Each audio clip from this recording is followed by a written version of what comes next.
O, diba? Ayan, o. It's color black kutsinta. Yan, o. Diba? It's grayish, black, and everything.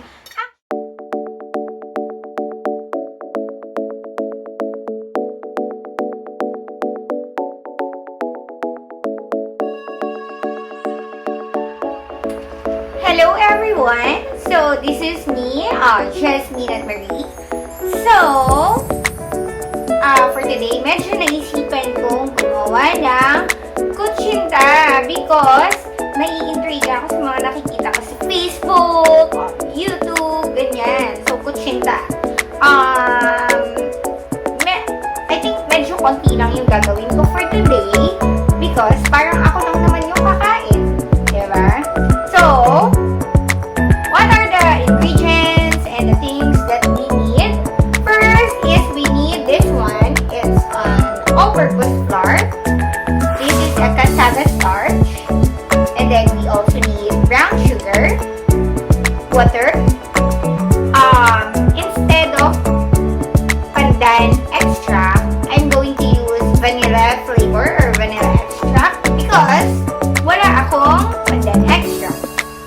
Then, this one naman, it's a powdered milk. This is optional. If you want to put powdered milk, you may do so. Kasi ako, it's my choice para mas creamy ang kalalabasan ng ating kutsinta. And then, I also made lye water. It's a lye water substitute since I don't have lye water na, wala akong nabiling lye water sa market. So, I made a substitute. I'm going to make another video for this one. And then, it's your option what food coloring you are going to use. So, yan. I opted to use black, red, and blue, turquoise. This is turquoise. And then, you need a molder. For the molder, I'm going to use butter in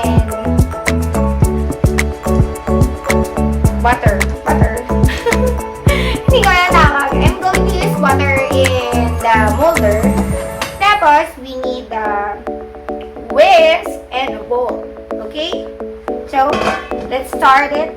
Let's start making our kutsinta. So, the first thing that I am going to do is, actually, hindi ko alam kung ilang molder ang magagawa. Ilang kutsinta yung magagawa ko dito. So, I'm just going to make like mga 12. So, i-coat muna ang ating molder. Yan, with butter.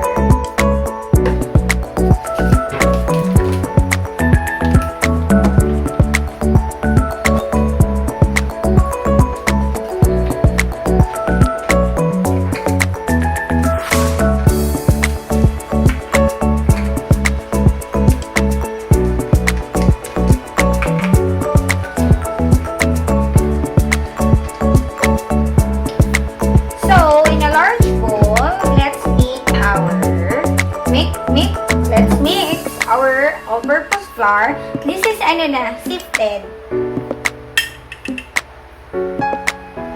And then our cassava starch.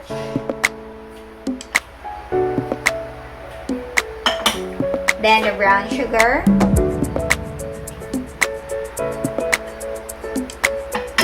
Next is the powdered milk. Let's mix it muna.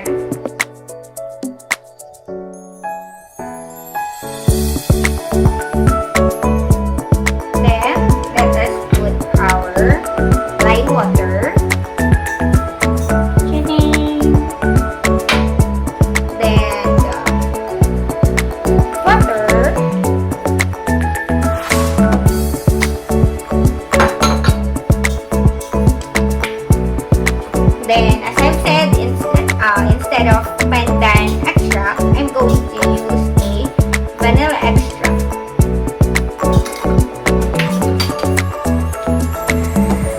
it's optional naman din kasi. So, I opted to use vanilla.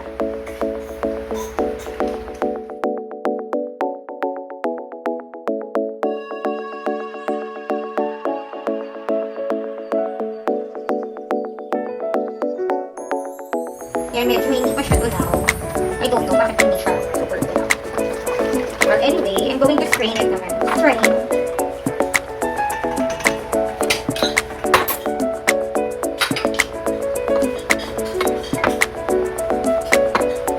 So, hatiin natin siya into 3 skimmer.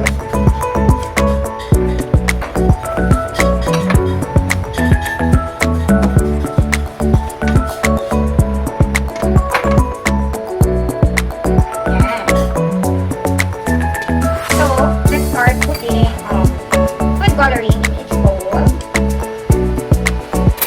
So I'm going to put blue. Siyempre, hindi na color ko na blue. Let's see kung kukulay siya talaga.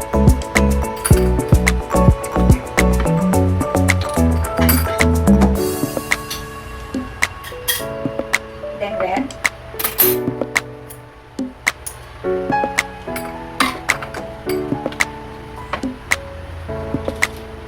Finally, the black.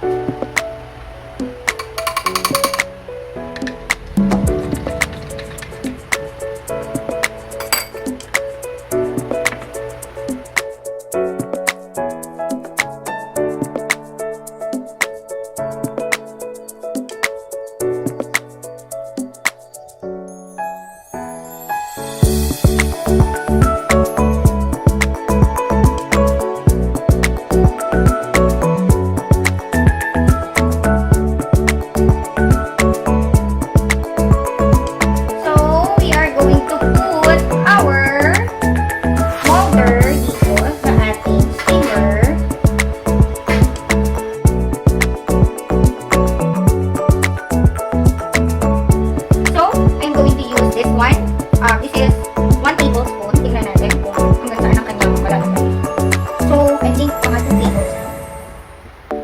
Yan, 2 tablespoon per molder.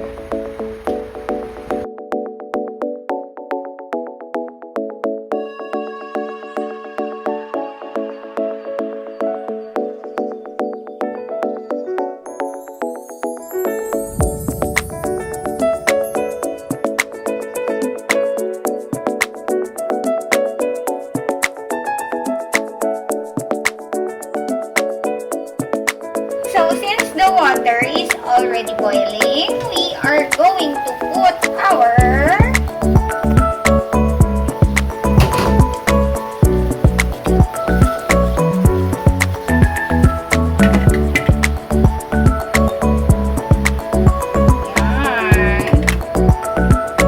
and then, let's wait for 10 to 15 minutes para maluto ang ating kutsinta. Actually, I'm going to make 3 batches since parang marami yung nagawa ko. So, kaya siya merong cloth dito. Like, para, di ba, kapag inopen mo, may moist yung, yung cover. So, hindi malalagyan yung ating kutsinta ng water. So, yon. So, we are going to check if our kutsinta is done. So, same procedure when cooking a cake. Let us parang test it. Uy, ang init. So hot.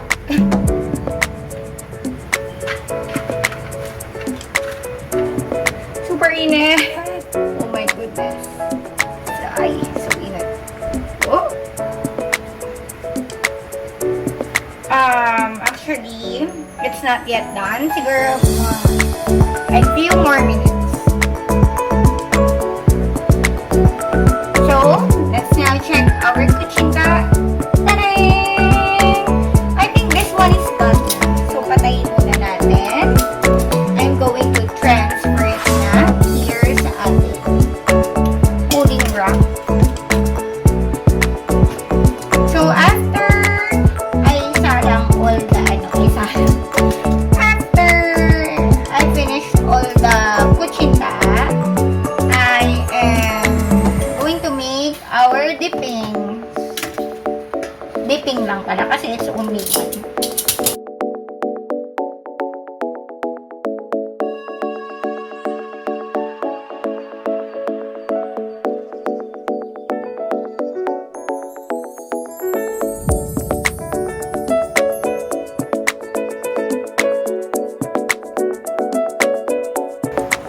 So, I am going to make a dipping for our kutsinta. And we need 2 tablespoons of sugar. So, we just need to caramelize lang this one. I think in a very low heat. So, let's caramelize.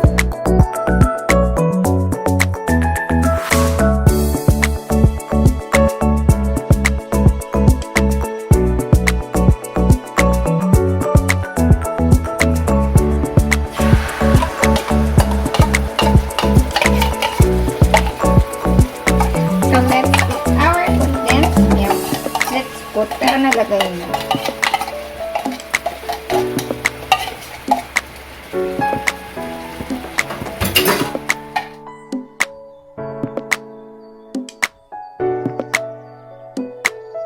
And then, I'm going to put a vanilla extract.